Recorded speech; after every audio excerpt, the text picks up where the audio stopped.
जय श्री कृष्णा फ्रेंड्स, राधे राधे। कैसे हैं आप सभी? और मेरी सभी बहनों को आने वाली वट सावित्री पूजा की बहुत सारी शुभकामनाएं।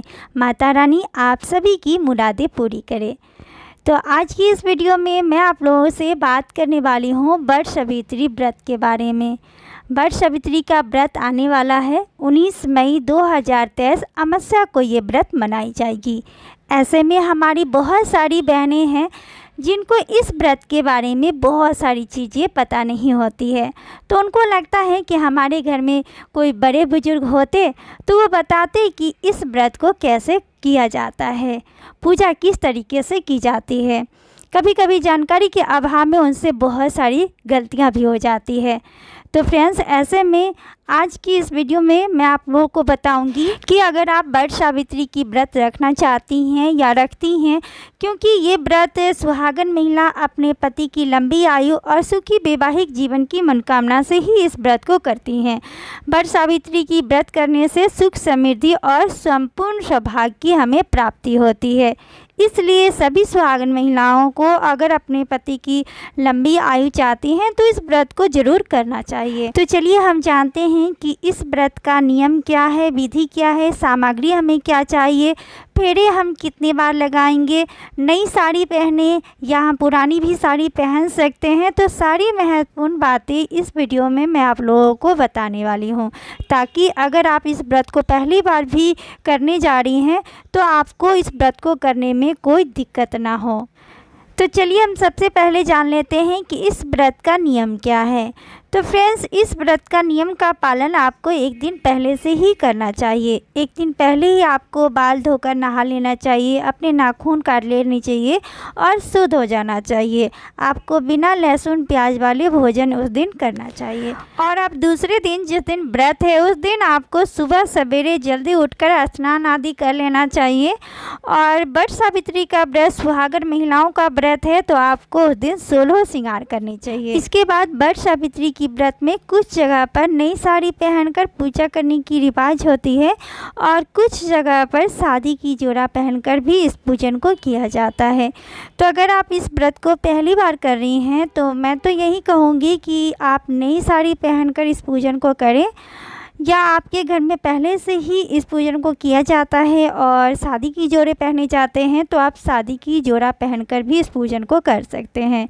या आपके पास जो भी लाल पीले रंग की चटक साड़ी हो, स्वच्छ साड़ी हो, आप उससे भी पहनकर पूजा कर सकते हैं। उसके बाद आप दोनों हाथ में एक दिन पहले ही मेहंदी लगा ले, पैरों में महावर लगा ले और नाक से लेकर मांग तक सिंदूर लगाए। आपके पास अगर मांग टीका हो तो इस पूजन में आप मांग टीका जरूर पहने, क्योंकि मांग टीका हमारे सुहाग की निशानी होती है और हमें 16 श्रृंगार करके उस दिन पूजन करना चाहिए। जब आप तैयार हो जाएं तो सबसे पहले आप अपने घर के बड़े बुजुर्ग का आशीर्वाद लें, क्योंकि जब भी आप कोई अच्छा काम करने जा रहे होते हैं तो उसमें बड़े का आशीर्वाद होना बहुत ज़रूरी होता है। तो कोई भी पूजा हो उसका शुरू और समापन दोनों बड़ों का आशीर्वाद लेकर ही हमें करना चाहिए। तो चलिए अब हम जानते हैं कि वट सावित्री पूजा की विधि क्या है। तो फ्रेंड्स, वट सावित्री की पूजा में काले चने का विशेष महत्व होता है। तो आप एक रात पहले ही काला चना भिगो कर रख दें। उसके बाद सबसे पहले हमें पूजा के लिए ऐपन तैयार करनी होती है। तो आप चावल के आटे में थोड़ी सी हल्दी मिलाकर, पानी मिलाकर ऐपन तैयार कर लें। तो ऐपन तैयार हो जाएगा। या आप रात को एक मोटी चावल भिगोकर रख दें, उस पर थोड़ी सी हल्दी मिलाकर आप पीस लें, इसका भी ऐपन तैयार हो जाता है। इसके बाद हमें आवश्यकता होगी धूप, फूल, रोली, सिंदूर। उसके बाद हमें 5 प्रकार की फल की भी आवश्यकता होगी। वट सावित्री की पूजा में वट वृक्ष को आम लेकर जल सींचा जाता है, तो इसमें आम की भी आपको आवश्यकता होगी। उसके बाद इसमें कच्चे सूते की ज़रूरत होगी। कच्चा सूता से माला भी बनाई जाती है और कच्चा सूता से बरगद के पेड़ की परिक्रमा करते हुए लपेटी जाती है। इसके बाद प्रसाद के लिए भीगे हुए चने, 5 प्रकार की फल, पूरी, गुलगुला या आप मिठाई भी ले सकते हैं। तो ये सारी चीज़ें प्रसाद में प्रयोग में लाए जाते हैं। इसके अलावा जो सबसे महत्वपूर्ण होता है वट सावित्री की पूजा में, वो होती है बाँस का पंखा। तो अगर आपको बाँस का पंखा मिल जाती है तो आप इस पूजा में ज़रूर शामिल करें।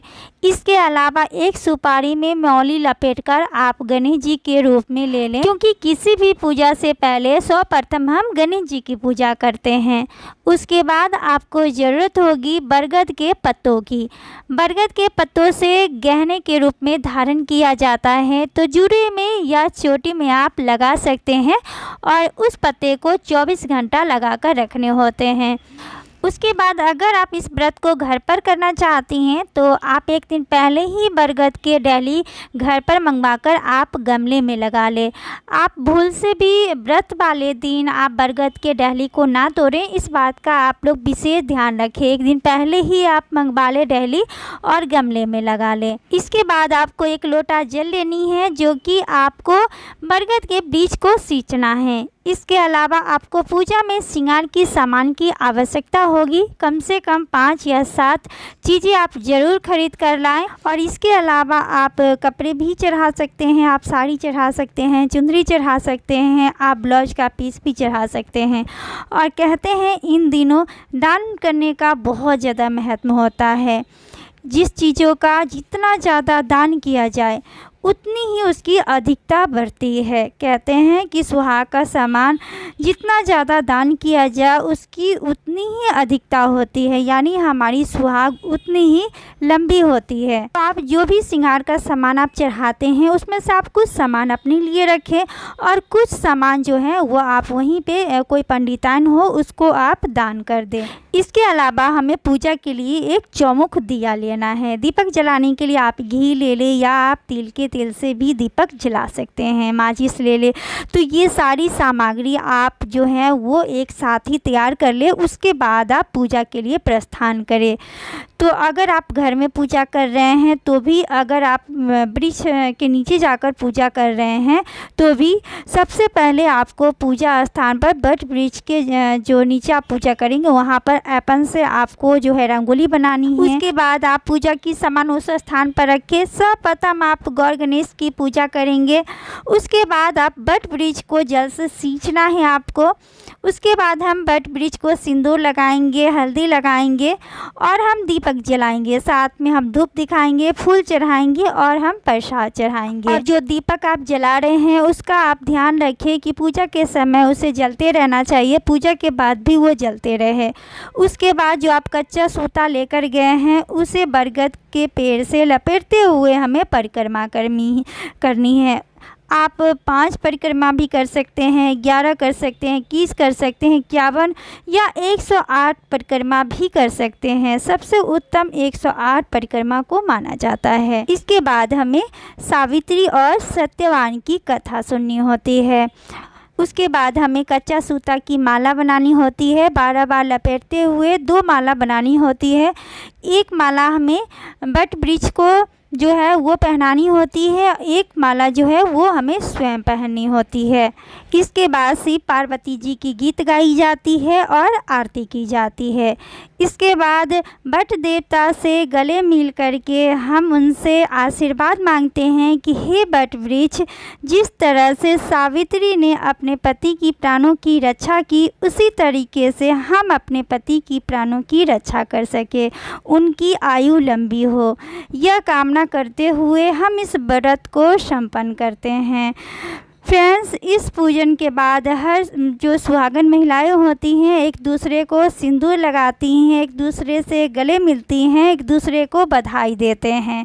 तो इस तरीके से इस पूजन को संपन्न किया जाता है। इसके बाद 11 चना वृक्ष की जो कलियां होती है उसे पानी के साथ निगलकर सुहागन अपना व्रत का पालन करती हैं।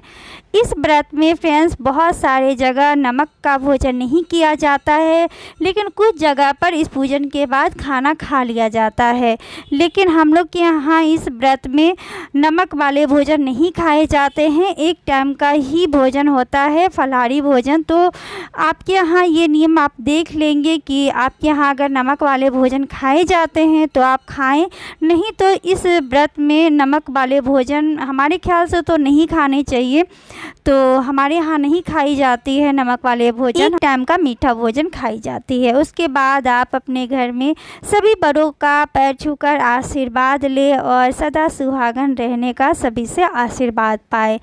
फ्रेंड्स, इस तरीके से ही वट सावित्री की पूजन संपन्न की जाती है और उम्मीद है कि आप लोगों को इस वीडियो से वट सावित्री व्रत की संपूर्ण जानकारी मिल गई होगी। कुछ कमी रह गई होगी तो आप लोग हमें कमेंट में पूछ लीजिएगा। मैं पूरी कोशिश करूँगी कि आपको अगर कुछ समझ में नहीं आया होगा तो मैं कमेंट के ज़रिए आप लोगों को रिप्लाई करूँ। फ्रेंड्स, उम्मीद है कि इस वीडियो से आपको बहुत सारी जानकारी मिली होगी और ये वीडियो आप लोगों को अच्छी लगी होगी।